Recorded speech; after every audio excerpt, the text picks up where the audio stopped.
Tô gostando, galera. Tô gostando bastante do que eu tô fazendo. Pergunta Frutoide é o seu canal que tá começando agora.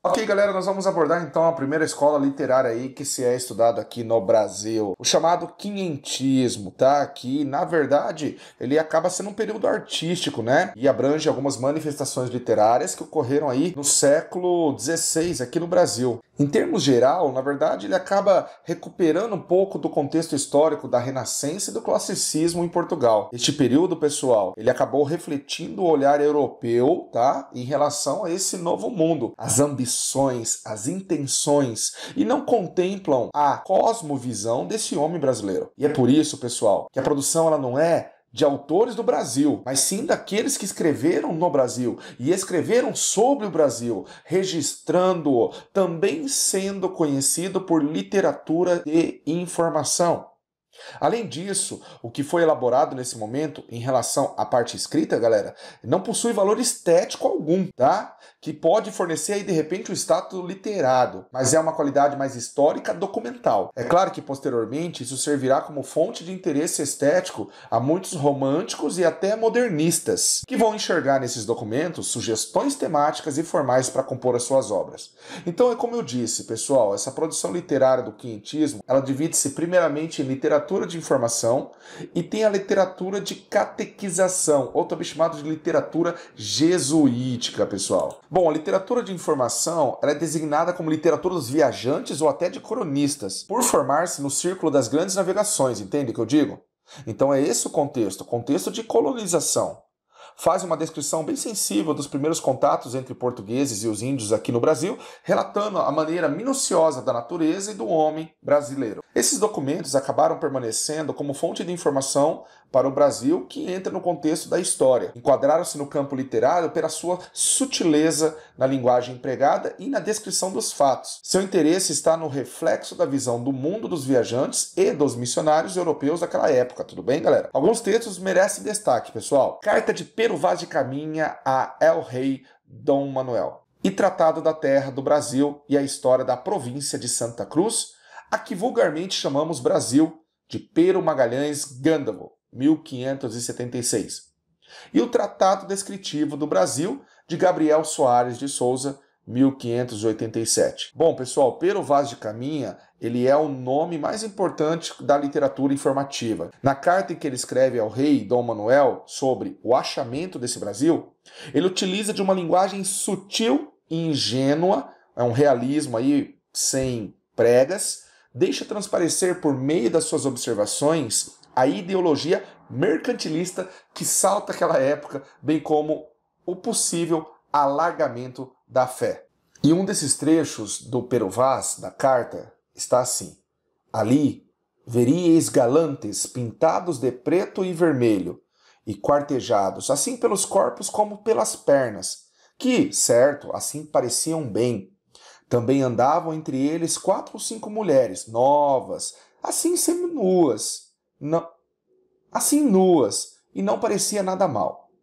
Entre elas andava uma com uma coxa, do joelho até o quadril, e aquela nádega, toda tingida de tintura preta, todo o resto da sua cor natural.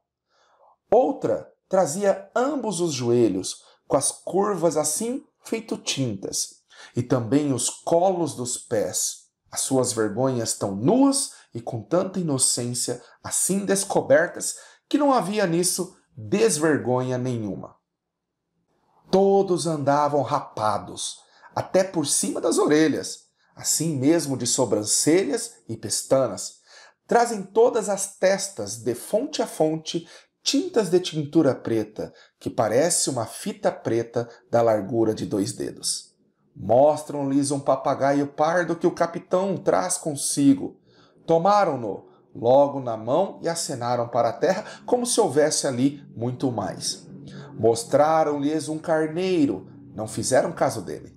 Mostraram-lhes uma galinha, quase tiveram medo dela. e não lhe queriam pôr a mão. Depois lhe pegaram, mas um tanto espantados. Deram-lhes ali de comer pão e peixe cozido, confeitos, fartéis, mel, figos passados. Não quiseram comer daquilo quase nada, e se provaram alguma coisa, logo a lançavam fora. Então você percebe que nesses trechos você tem aí muita informação, daí o termo literatura informativa. Já a literatura jesuítica estendeu-se até a poesia e o teatro e objetivava exercer a catequese. Por isso, as intenções pedagógicas e moral determinantes nas suas obras. Os principais nomes aqui são Padre Manuel da Nóbrega, o seu documento chamado Diálogo sobre a Conversão do Gentil, de 1558, na qual ele apresenta aspectos positivos e negativos do índio, a partir do processo da conversão. Fernão Cardim, que acabou escrevendo o Tratado da Terra e da Gente do Brasil, na qual exprime de forma menos perspicaz as relações que ali se fixavam. E, é claro, o nobre Padre José de Anchieta, que se destaca pela relevância estética da sua obra. E por ser tão importante, José de Anchieta, ele uniu a sua fé medieval ao exercício pela conversão do índio. O seu legado apostólico nos deixou a primeira gramática do Tupi-Guarani, poesias, é claro que influenciadas pela visão renascentista, e autos inspirados na obra de Gil Vicente, nos quais existe uma fusão moral religiosa católica aos costumes dos índios, expressada por meio de maniqueísmo anteriormente desconhecido por esses povos. A batalha entre o bem e o mal, o anjo e o diabo está evidente em suas obras. Auto-representado na festa de São Lourenço. Quanto à linguagem, misturava português, tupi, dependendo do público na qual ele direcionava sua doutrinação. Bom, galera, eu vou ficando por aqui nessa primeira aula de literatura, falando sobre a primeira escola literária aqui do Brasil, chamada Quinhentismo. Grande beijo e abraço para vocês, E não se esqueça de se inscrever nesse canal, porque para mim é extremamente importante. Avise os colegas e olha, galera, quando este vídeo bater 100 likes, então deixa o seu like, eu vou soltar, sabe o quê? Eu vou soltar uma lista de exercícios. Então eu vou acompanhando aqui e ao bater 100 likes, eu solto a lista de exercícios para vocês baixarem. Grande beijo, abraço, tchau, galera.